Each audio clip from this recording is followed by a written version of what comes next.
Hello and welcome to another episode of the Learn and Work Smarter podcast. I'm Katie and this is episode 119.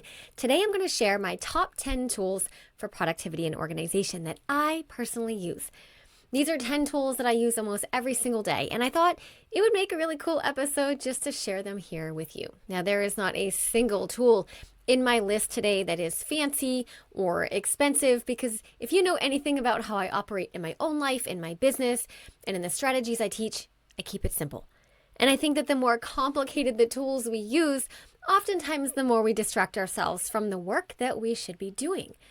Also, none of the tools I mentioned today do I have any connection with. I have no affiliate links. I'm not promoting them. I'm definitely not saying you need to go out and get them all.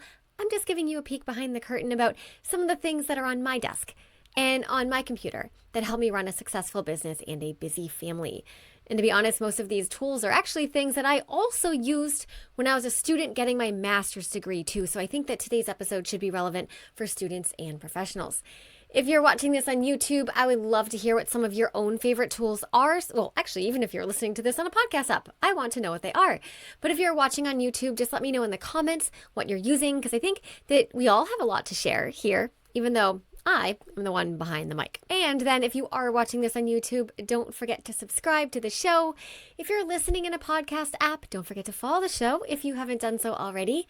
And you can find me on Instagram at School Habits. And without any further ado, let's get into my own personal favorite top 10 tools for getting things done. Hello, you are listening to the Learn and Work Smarter podcast, the podcast for students and professionals who want to learn and work smarter. I'm your host, executive function coach, and founder of schoolhabits.com, Katie Azevedo. As a reminder, everything I mention in today's episode will be linked in the show notes, including a link to the transcript, which you can also find at learnandworksmarter.com/podcast. All right, first on my list, can't come as a surprise to anybody who's been with me for a while, but it's my planner. I use a disc-bound planner. I get the covers from a company called Levenger, but they make less expensive ones that you can find on Amazon. The Staples brand used to have one called Staples Arc. I think they discontinued it, but I think Office Depot or whatever, you can totally get cheaper ones. I have splurged over the years and got myself a Levenger cover. It's not the cover that matters. It's what's inside. This planner is my task management system. You know that we talk a lot about task management systems on this show. I have an entire program called the Assignment Management Power System, which essentially teaches you how to create a task management system, especially if you're a student. But this is where everything goes. Every single thing that I have to get done for my business and for my personal life and for my family gets put in this planner. I have 5 sections separated by like these vinyl dividers that I had custom made. Yes, because this is what makes me happy. I have inbox, calendar and tasks, notes, clients, and numbers. Those are just things that are, align with my life and where I am in my work. If you have a different life, which you do, your sections could look different. The most critical section for me is calendar and tasks. I have some inserts that I purchased from a small business up in Canada called Rosie Papeterie. It is so simple. I open my planner and I can see the whole week. These are the weekly inserts that I get from her. You can see the whole week. It's like Monday, Tuesday, Wednesday on the left, Thursday, Friday, Saturday, and Sunday, I think, are on the right. So it's like an open spread, and everything that I have to do goes right in the planner. Now, on a recent episode, very recent, it was episode 117, and this is 119, we talk about information management and having a personal operating system, and how we have all of this information coming at us all day long from all of these different inboxes, whether it's our literal email inbox or people telling you to do things, or your student portal that's giving you, assignments, or maybe conversations you're having in the hallway, text messages, things that come up at meetings, ideas you have, whatever.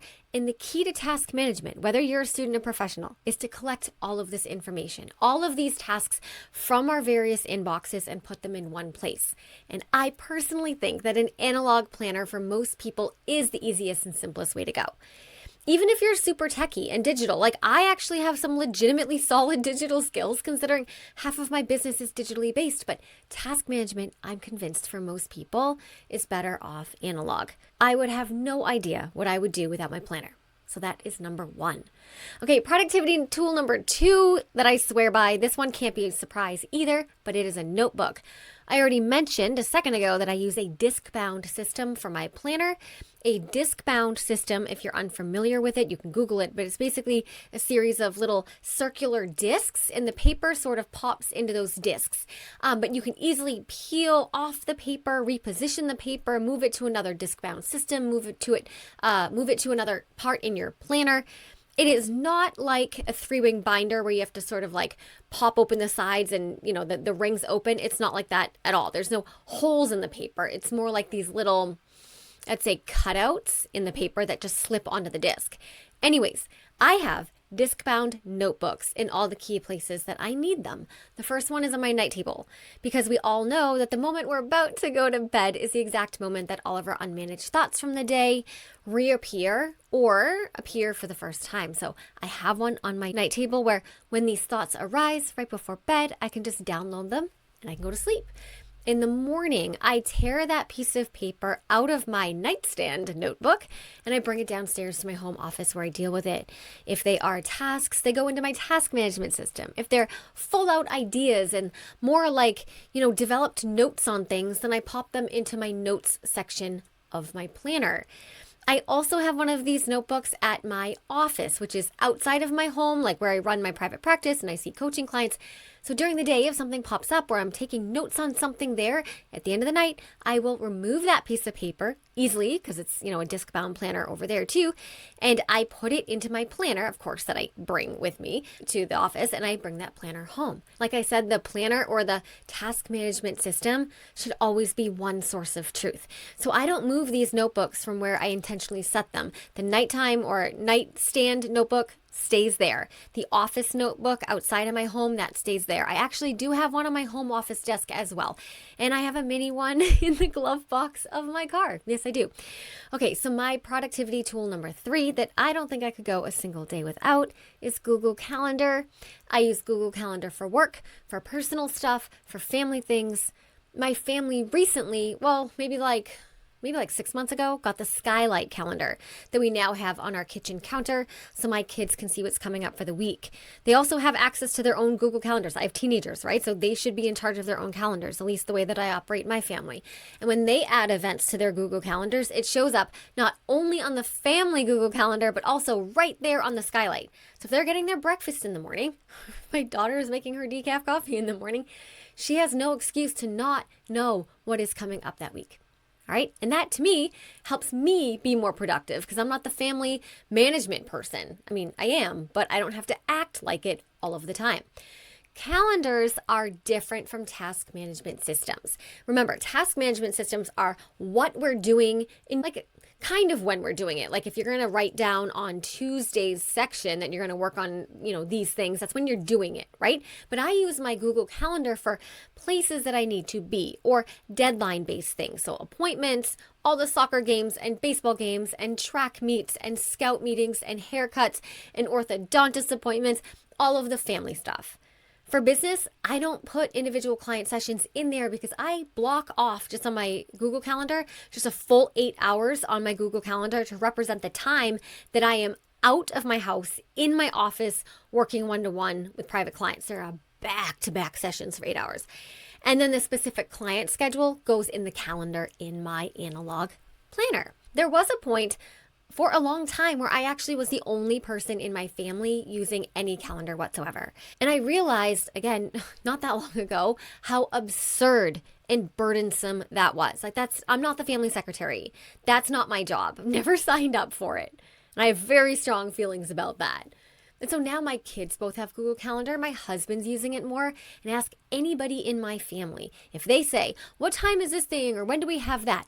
My go-to response, like it or not, is you have access to calendars. I know it's annoying and they think it's so annoying, but that's what it is. That's my go-to answer.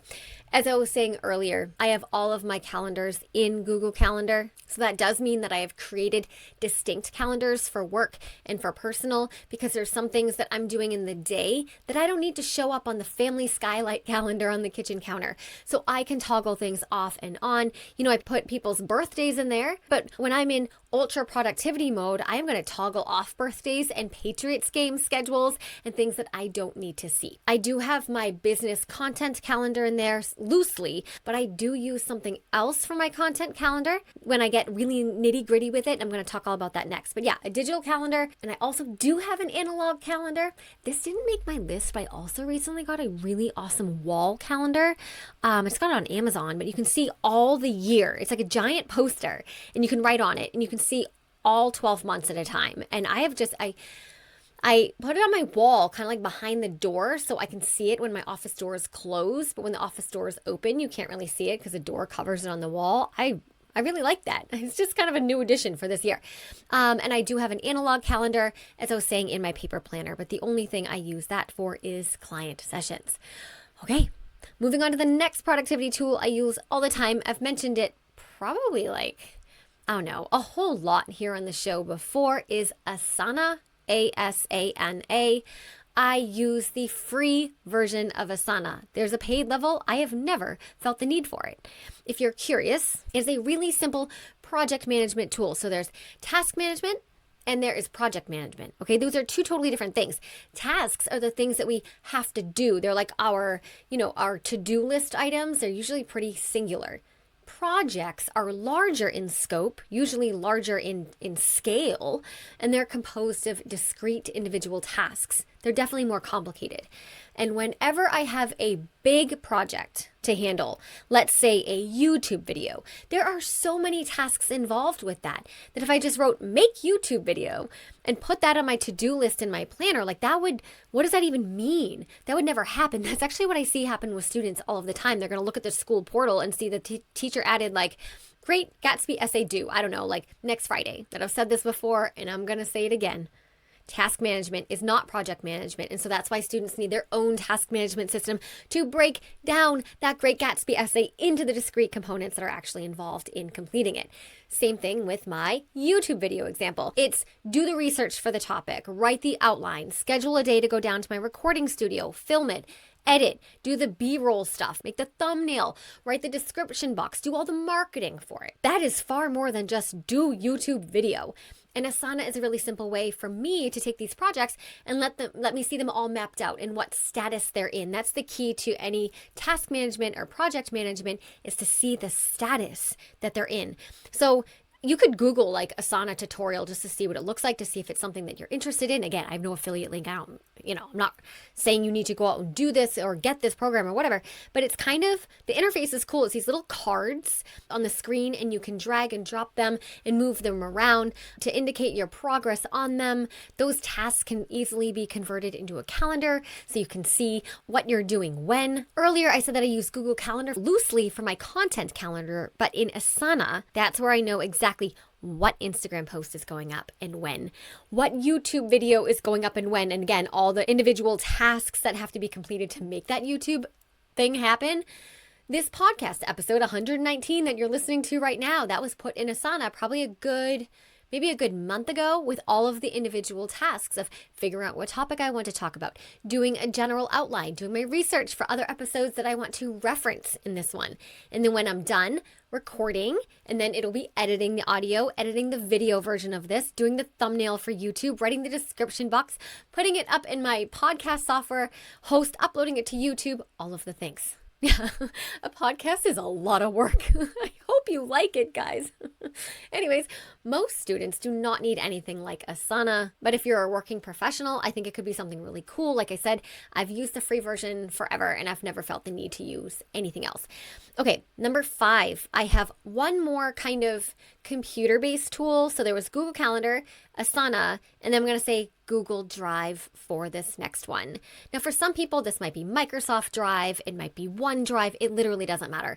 Whatever you're using for your digital storage, that can make or break your productivity in your organization. I teach digital organization inside School Habits University in depth. I've touched on it here on the show as well, particularly in episode 101, which is called Digital Declutter Strategies for School and Work, 5 Clutter Zones and How to Handle Them. By the way, I should have mentioned that for Google Calendar, I do have an episode about that too. It's episode 76. It's 10 digital calendar power moves for students and professionals. So if you haven't nailed down your digital calendar skills, check that out. I'll leave the links, like I leave all the links, in the show notes and in the description box, episode 76. But anyways, back to digital file management. There's got to be some kind of organizational strategy there. I am always saying this on the show. You have to be the scientist and the experiment. So I can share what I use and do like I am today, but you have to figure out the particulars for yourself. The way that I like to teach digital file management is to have things no more than 2 folders deep. So if you're a student, that could be something like the year, that's 1 folder, and then within that folder could be folders for all of your classes. So it's 2026 right now, so last year would be 2025. And if you clicked on that and you opened it, you would have individual folders for all of the courses that you took in 2025. If you're currently in the year 2026, which is when I'm recording this podcast, I wouldn't put this year's class folders inside a year folder until the year is over, because that's just one additional click you'd have to do. Open the 2026 folder and then to access all of your individual course folders. Don't recommend that. Reduce the friction. Working professionals, you might have to have some more nuance to the way that you organize things depending on your job and your role, but maybe it's by clients, maybe it's by year, maybe, I have no idea. But the rule of only having 2 folders or less deep still stands pretty strong. Any more than that, and we're creating friction. And anytime there's even a little bit too much friction, we don't do the thing. Even if in the back of our minds, we know it's good for us. All right, moving on to number 6. This is a quick one, but it's a timer cube I have on my desk. You can find these on Amazon for like $10 or something, maybe even less. You can find them with all different intervals of time as well. So picture it as a little cube, okay? And there's multiple sides to the cube. I have myself a timer cube where one side is 5 minutes, another one is 10, another one's 20, and another is 30. So it's all 4 sides of the cube. The top and bottom are different. There's no timer on those. So the way these work is that you turn it on, and then for however long you want to set the time. So let's say I want to do a 30-minute work session. I place the timer on my desk with the number 30 facing up. And then after 30 minutes, it beeps. And I can either take a break or maybe reset the timer for another session. The reason I like these particular intervals is because it has a 5-minute timer as well. And when I'm doing any kind of Pomodoro variation, a 5-minute break is a good amount of time for a break. They have timers where they're smaller, like 1 minute, but that's not really practical for the type of work I do. I know a while ago I bought my kids one for their desk at home when they were a lot younger. And I think theirs has smaller intervals. It might be like 1 minute, 3 minute, 15 and 20 or something like that. But I think these are really great for focused work sessions, like for using the Pomodoro technique. On my School Habits YouTube channel, which is different from the Learn and Work Smarter podcast YouTube channel, I just put up a video called 3 Alternative Pomodoro Techniques, or 3 Advanced. I think it's 3 Advanced Pomodoro Techniques, where I share 3 different work to rest ratios that can be useful for different kinds of work. And I think that the timer can be really helpful for that. I'll put the link for that video in the description box as well. Plus the timer looks really cute. Like I got it to match the colors of my office, and it's a great way to track the time without another reason to touch my phone, because when I'm doing a focused work session, my phone is nowhere near me. All right, next one, number 7, hear me out on this one. It's not necessarily a tool in the sense of being a timer cube or Google Calendar, but it's most definitely a tool that I use to stay productive and organized. And that is all of my SOPs and workflows. SOPs meaning standard operating procedures.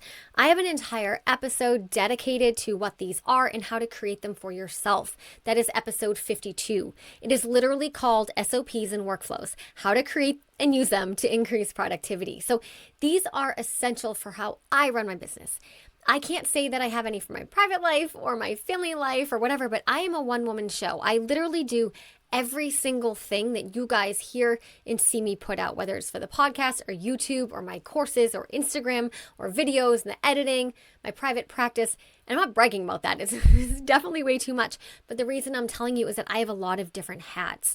And I feel like sometimes I essentially run a media company in addition to running my private practice where I'm working with clients, plus running School Habits University, which is like a full-time job too. But each of these roles comes with multiple jobs.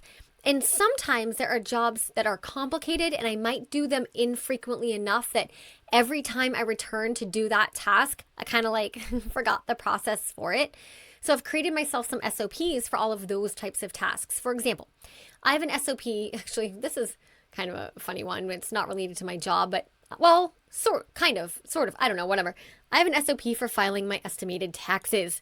I do them online, and obviously I have to pay federal and state, and there's different login credentials and different amounts and different dates or whatever. And so I have an SOP that has all of my login stuff, exactly what to click on, because I found myself, I think it was on the state website, I kept clicking on the wrong thing and it would take me down a rabbit hole in the wrong direction. So I was like, this is dumb. Like every single time I went to file my state taxes, like I would do it, I wouldn't like do it wrong. Like I would eventually do it right, but I always went in the wrong direction. So I made an SOP that was like, click on this, enter this number, boom, paid, done. I have SOPs for creating vertical videos, which are things like shorts and reels inside of Adobe Premiere Pro. For all of the shorts and reels you guys see related to this podcast, I use a very simple editing software called Descript, which lets me create vertical videos pretty easily. But Premiere Pro, which is like an editing software that's a lot more robust, don't ask me why, but I use that to edit my school habits YouTube videos, and creating vertical videos from there is more complicated. And I always forget the settings and the dimensions and the export settings or whatever, because I do that way less frequently than I do for this show, which is weekly.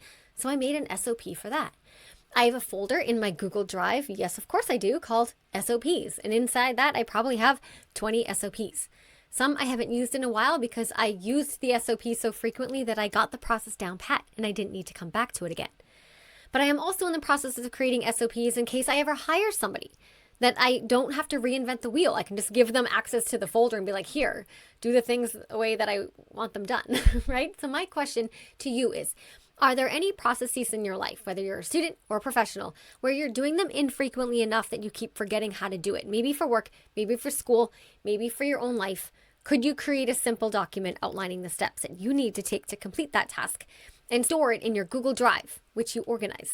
And the next time you go to complete that task, you'll be so glad that you have a step-by-step way to do it. Okay, the 8th productivity tool that I swear by, and this one might also be a little strange considering it's not a tool in the classic sense, but it's my work bag.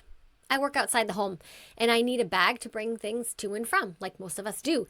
And I have found over the years that a tote bag works best for me because it doesn't require a lot of friction. I have a Bagalini bag, that's the brand. It's like a tote style. And although it comes with a zipper across the top, I never zip it. That is too much friction. I want to be able to reach in and pull things out and put things back with one hand. It's got plenty of pouches that also don't need to be zippered, whatever. I'm not even going to edit that. And I think that this is a bag that I've purchased twice, maybe 3 times now. I've probably been using it for like 15 years straight. Recently, I bought my first thing ever off of Instagram, which I think is funny. Actually, I discovered it on Instagram, but like the almost 43-year-old person that I am, I went to the website on my desktop computer to actually buy it. It's called Nordace, Nordace, and it's also a tote bag, and that's absolutely divine. Like, I absolutely love that bag for traveling with, because that's a case where I am bringing a lot of devices and things, and I do want to zip it up. And just so you know, I am not a bag person. I have 2 pocketbooks, and I don't think I've gotten a new pocketbook in like 10 years. I'd rather spend my money on a yoga class than on a bag, but I do think how we carry our things can make our work or school life easier for us because it contributes to the organization or the disorganization of our materials. That's why it made my list. In my private practice, when I'm working with students, they'll bring me their backpacks and things are so crammed in there. You know, they're losing credit for missing assignments, but in reality, there's like 8 versions of that assignment at the bottom of their bag. But their bag has way too many zippers and pockets and components to it. And I know students need a backpack with a zipper, but especially if I'm working with someone with ADHD or executive function deficits where organization is a struggle, having a bag with all of these internal components usually is not the best system. Outside pockets are good, but for the big inner component, usually just one works out a little bit better. I was coaching a working professional, I'd say it might have been a few months ago by now, and one of the things that we addressed in the session was her work bag. She has multiple offices or multiple kind of like satellite offices that she has to get to, plus she works from home, plus she does like these site visits, and so her bag matters. And being able to reach in and grab the things and put things away and all her files that she has to carry with her, and having it being comfortable on her shoulder, all of that was important, and it contributed to her productivity and her organization. So this stuff really does matters. And again, that's why I've included it on my top favorite tools list. So my question to you is your bag working for you? Do you like it? Or is it annoying? Is it easy to use? Or does it just have a little bit too much friction than you would like? Only you know the answer to that, but it's my job to ask the question. All right, moving on to number 9 is voice tools. I find voice to speech an incredibly helpful way to get some of my work done. This is not going to be a helpful tool for everybody because not everybody listening to the show spends a lot of time writing, but I do. And so this is a key tool for my daily work. Whenever I'm writing a blog post, I of course use Google Docs, but I use the voice typing tool that's natively built in there. It's just, up file tools or tool, whatever. It's up in the toolbar. So I will have Google Docs open on the computer and I will voice type what I want to say. Yes, of course, it comes out mangled sometimes, but obviously I go back and clean it up if I need to do headings and spelling and all of that stuff. If I want a new paragraph and I'm speaking, I just command it with new paragraph and it's usually pretty good. I also have Google Docs on my phone, and so sometimes I will go for a walk and I will voice type an outline for my next podcast, for example, or maybe even a blog post or a video script. And yes, again, this is not like set it and forget it kind of thing because voice texting can be so highly inaccurate, but I just build that into part of the workflow. So voice type the thing and then edit and clean it up. Like that's the whole workflow. That's how it goes. So I'm no longer frustrated by that. I'm actually a really fast typer for some reason, but I still prefer to voice type it. And as quick as my hands are, my mouth is so much faster. Also, I use a PC. And for any of you listening, there is a keyboard shortcut for whenever you want to voice type anything that's not inside Google Docs. It's built there for accessibility purposes, like it's an accessibility feature. It is the Windows icon key plus the letter H. I'm sure Mac has one as well because again, it's like a legal accessibility thing. And that will open a voice typing tool for whatever text field you have open on whatever website you're using. For example, if I have to fill out, let's say, a Google form and there's like a whole paragraph I have to write, I'm going to use that keyboard shortcut to open the voice typing thingy that will fill that text field on the form. Or if I'm filling out my kids' camp documents, it's not Google Forms, it's just their like form or whatever, I will use the Windows icon key plus H and that little voice command thing pops up. Also, I rile so hard against using AI for thinking and writing. So this might come as a surprise, but it's different. So hear me out on this. I will sometimes open a ChatGPT window and use the voice typing mode inside there, but I will not submit it. I never press enter. So I'll voice type it, press the check mark, which turns the little audio wave thingy into words. And it just, my words appear on the page in the field or whatever, but I do not click enter or the little arrow to give my words to chat. I just copy and paste what's from that text field, and then I put it in Google Docs or whatever that I'm using. And then I will delete it from the chat field. But I've never submitted it. I have found that the technology that ChatGPT uses for voice transcription is 1,000 times better than Google Docs, but I don't want to give anything to chat. You know what I mean? Like I don't want it to have my thoughts or my content or rewrite anything I say, but I do want it to accurately capture my words into text. And believe it or not, it lets you copy and paste the transcribed words without ever having to click the arrow or give it to chat. Okay, my friends, we have hit number 10. And by no means is this the least important. In fact, I might argue that this one is the most important of all, and that is clarity. I think the most critical component of productivity is knowing what the heck you're working on, knowing what's important, when it's due, and how to do it.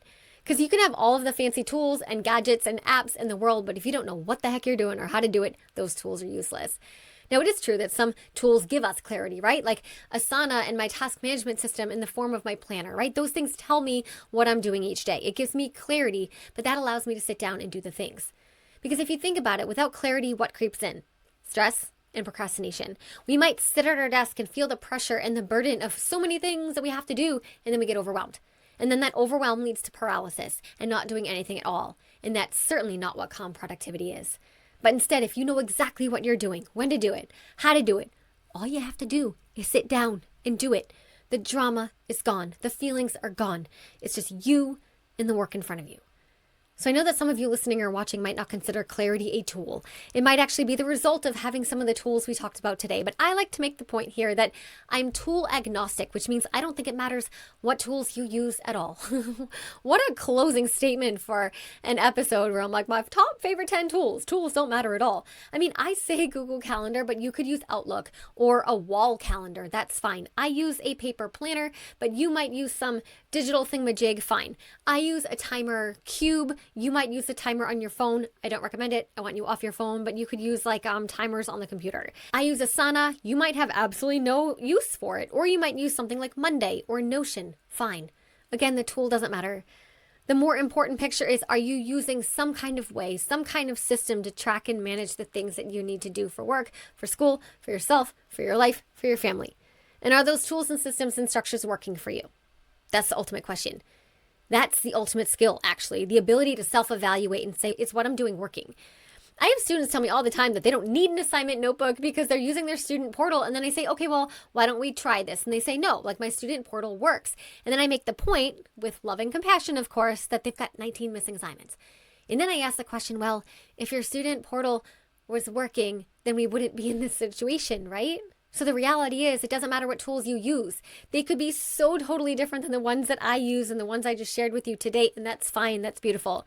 But you have to stop and ask yourself, what's working, what's not working, and where can I adjust? And that is ultimately how we all learn and work smarter.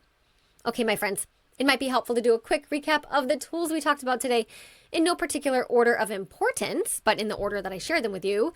For me, my top 10 favorite productivity and organization tools are my paper planner, disc-bound notebooks, Google Calendar, Asana, Google Drive, a timer cube for my desk, SOPs that I've created for myself, my low-friction work bag, voice-to-text tools, and clarity on exactly what I'm doing.